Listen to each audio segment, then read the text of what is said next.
marketing como ferramenta de vendas. Como é que a gente usa, então, o tal do e-mail marketing, né? Por que que a gente ainda tá falando de e-mail marketing? Tem tanta coisa, tem chat, tem inteligência artificial, tem tantas formas de se comunicar e a gente ainda tá falando em e-mail. Sim, tradicional, né? É tão tradicional, mas ele também é tão efetivo e a gente vai mostrar para vocês por quê.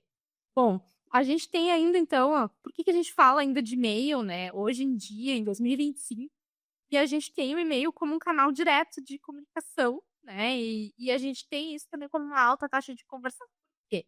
Sabe aquela questão dos millennials de: "Ah, é uma coisa importante, eu preciso resolver no computador, eu preciso formalizar por e-mail". Então a gente ainda vê o e-mail como uma forma que seja mais oficial de comunicação. Então quando a gente faz uma compra, a gente espera receber o e-mail. É legal quando a gente recebe o WhatsApp, quando a gente recebe SMS, é legal. Mas a gente sempre lembra de fazer essa busca lá no e-mail, né. "Ai, que dia foi mesmo que eu comprei aquilo? Que dia que aconteceu aquela ação?". Então, a gente busca muito essas formalizações por esse canal, né. Quando a gente fala em resultado, vamos olhar para o retorno, né, de investimento. O e-mail marketing, ele ainda é um dos que melhor traz ali esse retorno, né. Pensando que muitas vezes essas ferramentas, elas têm um baixo custo, né, muitas vezes tem ali um custo operacional, né, e diferente da mídia que muitas vezes a gente precisa para ter uma alta taxa ali, um alto resultado, a gente precisa fazer altos investimentos. Eu gosto muito que o e-mail ele é muito assertivo quando a gente trabalha com uma boa segmentação, a gente vai falar um pouquinho mais sobre isso também. Quando a gente trabalha com uma boa segmentação, não tem como não trazer bons resultados, porque a gente está falando com o público que a gente quer, num canal que ele utiliza diariamente, muitas vezes. E claro, quanto mais a gente tiver um relacionamento com aquele público, tiver uma comunicação, que seja constante, que seja fluida, mais resultados a gente vai ter. Então também, a forma como a gente trabalha essa base de e-mails, né, que nós temos ali, isso influencia muito e o quanto de retorno desse investimento eu tenho. Então não é só também a questão da ferramenta em si, dos custos da ferramenta, mas também da equipe poder estar envolvida, poder fazer pessoas, a gente conseguir Exato. ter essa visão de: "Ok, aqui nesse daqui eu posso melhorar". Então vamos lá, como é que a gente usa então o e-mail para ter resultados em vendas? Então a gente trouxe aqui alguns números que eles, brilham, né, aos nossos olhos para a gente realmente entender.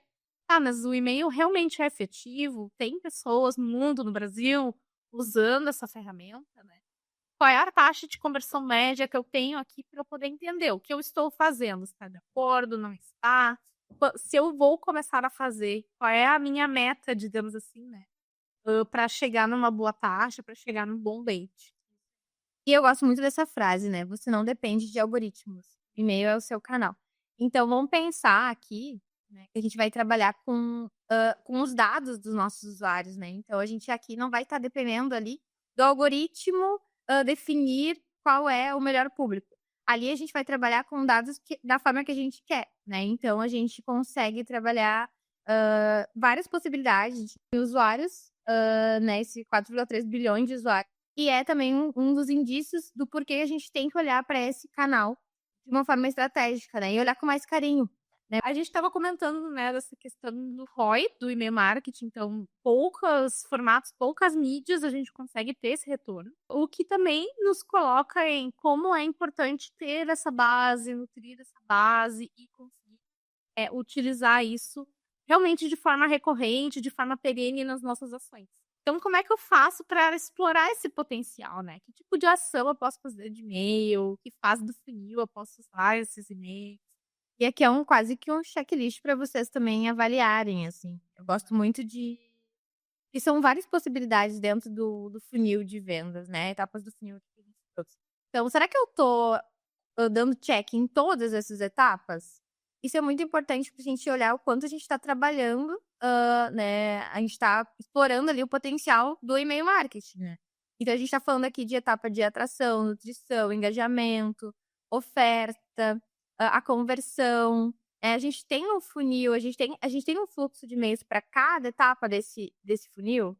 Eu tô pensando e trabalhando ali, né, a captura de leads primeiro, né, que é muito importante dentro do processo do inbound marketing, né.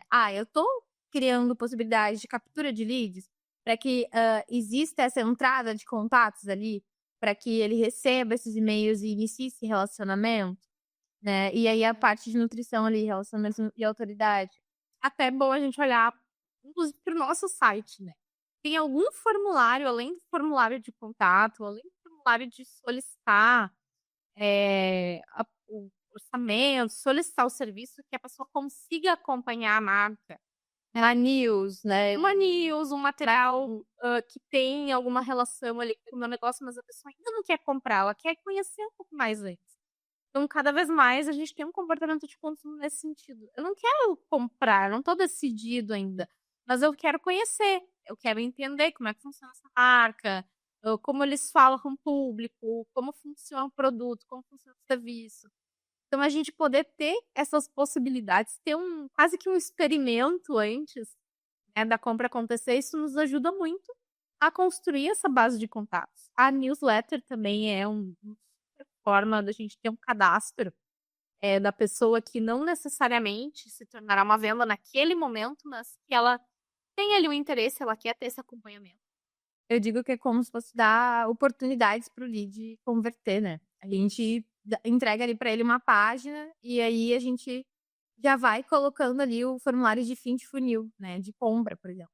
Mas daqui a pouco a pessoa não tá ainda no momento de compra, então que ação que ela vai poder fazer, né. O que eu tô dando de oportunidade para ela interagir com o meu negócio sem ser a compra efetivamente. Para ela saber mais detalhes, receber sei lá, um conteúdo complementar, ou ela receber os conteúdos mais ali na frente, ou até por exemplo, Um diagnóstico mesmo, né, essencial pra conteúdos relacionados, né. Então, assim, tem várias formas que eu posso pensar nas minhas páginas, ou sempre pensar em como, tentar olhar para a jornada do usuário, né, nesse sentido de o que que eu tô esperando dele aqui? Tá, mas e se eles não me entregar ali naquele momento, se não tiver o momento certo, o que que eu posso fazer? Que é news, né, são esses outros canais, né, de entrada, que a pessoa vai poder então se tornar um lead nesse sentido. Total. E a gente também tem uma questão de relacionamento depois dessa compra, né. Então, se eu não sou um serviço recorrente, se eu tenho uma venda pontual, eu consigo ter vendas de outros produtos para essa pessoa, porque eu estendi esse meu relacionamento com ela. Então não é assim: "Ah, comprou, tchau, eu nunca mais vou falar contigo", não. A gente consegue construir esse relacionamento, consegue continuar ajudando o público, de uma forma com que a gente realmente que seja genuíno. Né, que não seja só um interesse realmente em vendas, mas que seja realmente um interesse de ajudar a pessoa com aquele problema. Traduzir o livro, né, lá do Apaixone-se pelo Problema. Acho que tinha outras etapas ali que a gente acabou. Isso aí. E aí a gente tem a etapa de engajamento, né, então a gente, vamos pensar aqui como que eu posso trazer um conteúdo relevante e direcionado para esse público, para que aí sim ele interaja com a minha marca, né. A questão da oferta eu acho bem legal também, porque muitas vezes, a questão de ter o CTA, né, muito claro, ter uma apresentação do produto e serviço. Eu gosto muito de falar sobre isso, porque algumas vezes a gente tem algumas marcas que trabalham muito de uma forma muito conceitual, né, a sua marca, e acabam não falando diretamente o que que é o seu produto e serviço. Isso também dificulta, né, para o usuário ali ter aquela ação, né, ter uma conversão, né. E aí a conversão em si, que é a compra, que aí a gente também tem que pensar nisso, então, o que que eu estou dando de possibilidades para o usuário, para o meu público de compra, né, o que que eu estou deixando visível, facilitado para ele, para entrar em contato ou para realizar aquela compra efetivamente, né. E aí aquela questão também, e tudo isso, gente, pode ser trabalhado também, com a questão dos e-mails. Eu tô trabalhando e-mails de compra, né, de venda ali para poder a base de contatos que já tá mais preparada e pronta para esse tipo de comunicação, levantar a mão ali e dizer que tem interesse, estou trabalhando nessa etapa, Às vezes essa falta parte. dizer, né. Então no e-mail tem lá, explica todo o produto, mas não tem assim, como comprar, né, ou clique aqui para comprar, clique aqui para solicitar. Então falta às vezes a gente dizer o que que é para a pessoa fazer com aquela informação. Ela assina, ela compra, ela pede um contato de alguém. Então é legal também a gente deixar muito claro de: "Ok, te interessou, tu acha que isso aqui faz sentido pra ti, pra tua marca, o que que tu tem que fazer agora? Agora tu tem que pedir um contato, tem que preencher um formulário", deixar isso muito claro, Também é uma questão que parece básica, mas muitas vezes a gente olha Acaba passando. e Porque é um processo complexo, né, a gente olhar para esse funil todo, ele é complexo, são muitas etapas e muitas vezes pode acabar passando, não a gente não ter um olhar, né, que necessita para aquela etapa específica. E o pós-venda é muito interessante, porque a gente o recompra, né, a parte de recompra. Eu posso engajar novamente os meus clientes, né, eu posso fazer ali um upsell. Então, eu acho que isso é bem importante de também trazer, né, o quanto está sendo trabalhado isso com o e-mail, né, o e-mail é uma possibilidade de a gente trabalhar dessa forma, né. E para ações que são recorrentes, enfim, é interessante também mostrar o quanto aquilo é valioso, né. Se eu estou resolvendo um problema de otimizar valores, o quanto aquilo está sendo otimizado. Ou se eu estou trazendo resultados, o quanto esses resultados estão sendo trazidos. Então, o e-mail também pode ser uma forma de comunicação direta para que o nosso cliente veja, tá, qual é o ganho que se tem com aquelas ações. Qual é o meu resultado que eu estou tendo, como é que eu estou recebendo essas informações e esses detalhes, de uma forma que fique muito transparente esse relacionamento. Isso aí.